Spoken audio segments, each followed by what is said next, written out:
Divorce हो गया, वो चले गए, 3 से 5 साल हो गए। आप एक सक्सेसफुल बिज़नेसमैन हो, बड़ी कंपनी में रिस्पेक्टेड पोज़ीशन पे हो या फिर आप एक डॉक्टर हो, जो बड़े-बड़े हॉस्पिटल चलाते हैं या फिर सीए हो, जो बड़े फर्म चलाते हैं। फिर भी रात को उनकी आवाज़ आपके दिमाग में घूमती रहती है, कानों में गूंजती रहती है। इतने पढ़े-लिखे होने के बावजूद भी क्यों एक इंसान की बातें आपको सताती है कि आप मेरे बिना कुछ भी नहीं हो। नहीं फ्रेंड्स, ये वीकनेस नहीं है, ये है नार्सिसिस्टिक अब्यूज का इनविजिबल न्यूरोलॉजिकल डैमेज। आज हम जानेंगे साइंस एग्जैक्टली क्या कहती है इस बारे में। वो 5 साइड इफेक्ट्स जो 5 साल तक रहते हैं और इसे रिवर्स कैसे करें। Hello friends, welcome back to my channel doctor Bhumika यर, रिलेशनशिप ट्रॉमा हीलिंग कोच। आज हम बात करने जा रहे हैं एक बहुत ही इम्पोर्टेंट टॉपिक पे, नार्सिसिस्टिक अब्यूज के साइड इफेक्ट्स जो सालों तक रहते हैं, इवन आफ्टर डिवोर्स।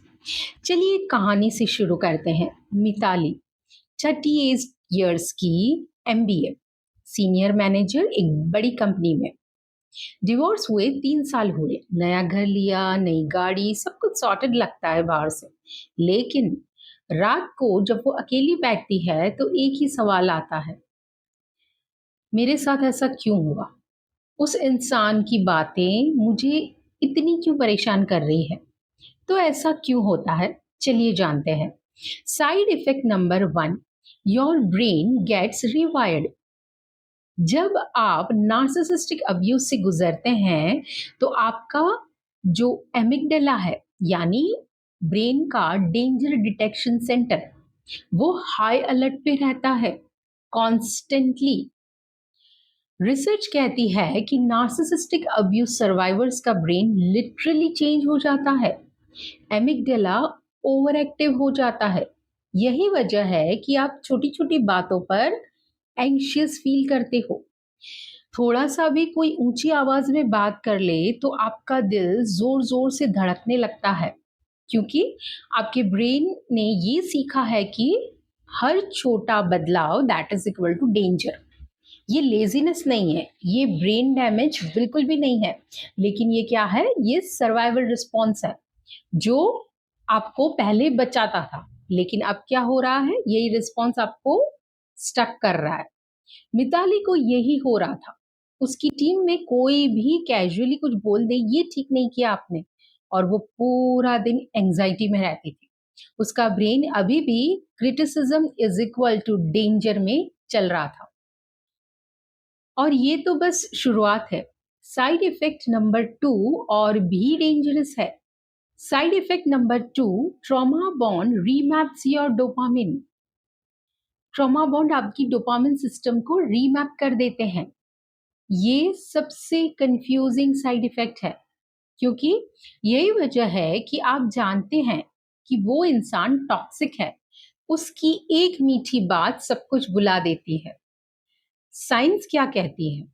नार्सिसिस्ट आपको इंटरमिटेंट रेनफोर्समेंट देता है, कभी बहुत प्यार, कभी बहुत अटेंशन, कभी इग्नोरेंस, कभी वैलिडेशन, कभी कंप्लीटली अवॉइडेबल। ये एग्जैक्टली वही पैटर्न है जो स्लॉट्स मशीन में होता है, कभी जैकपॉट, कभी कुछ भी नहीं। तो आपका ब्रेन उसी नेक्स्ट जैकपॉट के लिए वेट करता है। इसीलिए मिताली, जो हर मीटिंग में कॉन्फिडेंट डिसीजंस लेती है, वो अपने एक्स की एक मिस यू टेक्स्ट पर पूरी रात जगती है। उसका ब्रेन अभी भी जैकपॉट मोमेंट का वेट कर रहा होता है। ये लॉजिकल डिसीजंस नहीं है, ये केमिकल एडिक्शन है। अगर आपके साथ भी ऐसा कुछ हो रहा है तो मुझे कमेंट में जरूर बताइए, क्योंकि आप अकेले नहीं हैं। अब जो साइड इफेक्ट आने वाला है वो बहुत लोगों ने नोटिस तो किया होगा, लेकिन कभी इसका नाम नहीं जाना। Number 3, identity erosion. क्योंकि अब आप खुद की रियलिटी पे डाउट करते हो। कोई आपके साथ गलत करे, आप खुद से पहले ये पूछते हो, क्या मैंने ही कुछ गलत किया?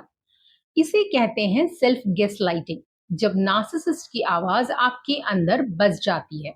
और अगर आपके साथ भी ऐसा हो रहा है तो मुझे कमेंट में लिखिए, मैं गलत नहीं हूं। साइड इफेक्ट नंबर 4, ये वो है जो डिवोर्स के बाद सबसे ज्यादा डैमेज करता है। क्रोनिक गिल्ट लूप, बार बार गिल्ट बिना किसी रीजन के। डिवोर्स के बाद आपको लगता है शायद मैंने ज्यादा ट्राई नहीं किया, शायद मुझे और पेशेंस रखनी चाहिए थी, शायद मैंने बहुत जल्दी गिव अप कर दिया।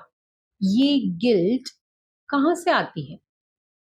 नार्सिसिस्ट ने सालों तक आपको यही बताया है, तुमने फैमिली तोड़ दी, तुम सिर्फ अपने बारे में सोचते हो। और अब इवन आफ्टर लिविंग एवरीथिंग, वो आवाज आपके अंदर बस गई है। यही गिल्ट लूप है। एक छोटी सी एक्सरसाइज करते हैं। जब भी ऐसा कुछ गिल्ट आता है आपके दिमाग में, ये बोलिए कि अगर आपकी बेस्ट फ्रेंड या फिर आपकी बहन इस सिचुएशन में होती तो क्या आप यही बोलती? ये गिल्ट आपकी नहीं है, ये प्लांटेड है। सो नार्सिसिस्ट ने आपको सीड बोया है, अब आप उसे क्या कर रहे हैं? वाटर कर रहे हैं। अब हम आते हैं सबसे सरप्राइजिंग साइड इफेक्ट पे, जो कोई एक्सपेक्ट नहीं करता। That is side effect number 5, repetition compulsion, यानी सेम पैटर्न डिफरेंट पर्सन। ये वो साइड इफेक्ट है जो आपको सबसे ज्यादा शॉक करेगा। रिसर्च कहती है नार्सिसिस्टिक अब्यूज सर्वाइवर्स वो क्या करते हैं, 70% ऑफ देम वो सेम वैसा पार्टनर चूज करते हैं वापस, अनकॉन्शियसली। क्यों? क्योंकि आपका ब्रेन फैमिलियर को सेफ समझता है, भले ही फैमिलियर टॉक्सिक। आप जानते हैं इस सबकॉन्शियस पैटर्न को ब्रेक कैसे करें? 3 स्टेप्स में। Step number 1, awareness. पैटर्न को पहचानो। जब भी कोई रिलेशनशिप में रेड फ्लैग्स दिखे तो रुक जाओ, खुद से पूछो क्या ये फैमिलियर है या फिर सेफ है। अगर फैमिलियर है लेकिन सेफ नहीं है तो वो रेड फ्लैग है। Number 2, self validation. अपनी रियलिटी को ट्रस्ट कायम करो। हर बार जब डाउट आए एक एविडेंस जर्नल रखो, उसमें लिखो रिएक्शन क्या था मेरा और क्या ये रीजनेबल था। 30 दिन बाद आपका पैटर्न एक दिखेगा जो आपको वापस ट्रस्ट दिलाएगा। Step number 3, reset your nervous system. आपका एमिगडेला जो ओवर एक्टिव है तो आपको उसे काम करना होगा। Daily 5 minutes box breathing, that is 4 seconds अंदर रहना सांस, 4 सेकेंड्स होल्ड करना और 4 सेकेंड्स बाहर निकालना।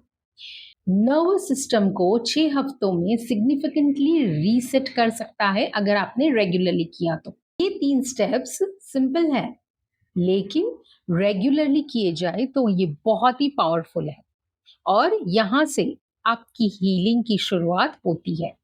तो फ्रेंड्स, अगर आप डिवोर्स के बाद भी सेम पैटर्न में स्टक हैं तो याद रखिए, यह आपकी गलती नहीं है, ये आपकी ब्रेन का सर्वाइवल मैकेनिज्म है जो एक बार आपको बचाता था वो अब आपको स्टक कर रहा है।